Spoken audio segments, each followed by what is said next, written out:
অনেকেই জানতে চান আমি এখন কেমন আছি আমাকে দেখে হয়তো বুঝতে পারছেন।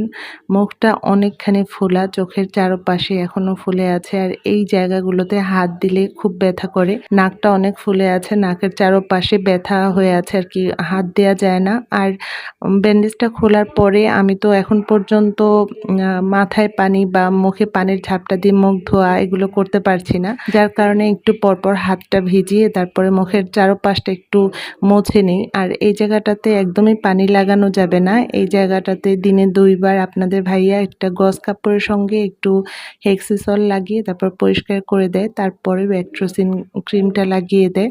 তো সেলাইটা কাটার পরে আপনাদের ভাইয়া বলল যে একটা স্কিন ডাক্তার দেখাবে। দেখানোর পরে সে যদি কোনো মেডিসিন দেয় তো সেটাতে যদি রিমুভ হয়। ঘাড়ের উপরের অংশটা একটা ভারী বোঝার মতো মনে হয়। এত ভার হয়ে থাকে আরকি, মাথার অংশটা